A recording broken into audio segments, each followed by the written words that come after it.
Okay, my name is Tracy Morris. This is for COUC 502. This is a neonatal development disorder called Spina Bifida. This is my fourth attempt. I'm trying a different way because for some reason it doesn't seem to want to upload onto the site. So here we go, number 4. Hopefully this is even better, times 4. During the neonatal period, genes can become physically damaged or may spontaneously mutate. This is due to certain environmental factors such as pollution, X-rays, or malformed genetic material. Due to advances in medicine and genetic screening, difficulties like these can be increasingly forecast and anticipated and even planned for. From the National Institute of Neurological Disorders and Stroke website, Spina Bifida is a birth disorder of the brain and spinal cord in which the spine does not fully develop during the first month of pregnancy. Spina Bifida is a type of neural tube defect. In early development, the neural tube should form and close. With spina bifida, it does not close. And this causes malformation of the spinal cord and the vertebrae.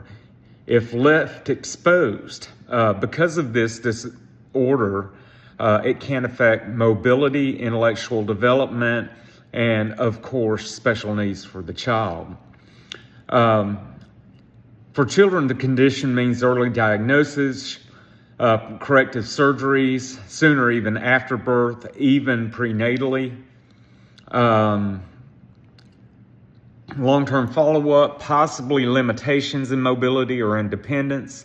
For parents, emotional distress, decision-making, parental screening, surgical options, prenatal screening, surgical options, financial and caregiving burdens, and navigating educational and medical systems. Counselors working with families facing spina bifida or other neurological disorders should be aware of multiple avenues of help for these families. The article Associations Between Religion and Spirituality, Family Characteristics, and Mental Health Among Parents with Children with Developmental Delay by McWhorter and McIntyre provides valuable insight. The study found that parents of children with developmental delay, involvement in religious or spiritual activity was significantly associated with lower parenting stress. The authors note that RSI may play an important role in the mental health of parents and children. Coming from a recovery background, I can tell you that the spiritual awakening aspect of recovery is the thing that gives us hope, peace, and joy, and the optimism to continue down a path that is difficult. And this is not limited to recovery. This is in expansion effective for these types of disorders as well. The authors note that RSI may play an important role in the mental health of parents and children with disabilities. Combining the biomedical information from NINDS with family and psychosocial research from McWhorter and McIntyre highlights that effective counseling is a biopsychosocial spiritual. Developing interventions should address the medical and developmental realities role in helping families navigate diagnosis, adapt over time, advocate for their children, and engage meaningfully in their faith and community life. And again, I would like to point towards a topic in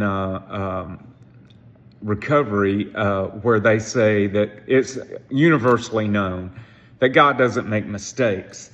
And I will reference Jeremiah 1:5 in the Passion Translation. Before I formed you in your mother's womb, I knew you. Before you were born, I set you apart. So, this is something that counselors can help with, but they need to be educated in the field and they need to use current resources in order to properly guide families facing such trauma. Thank you very much.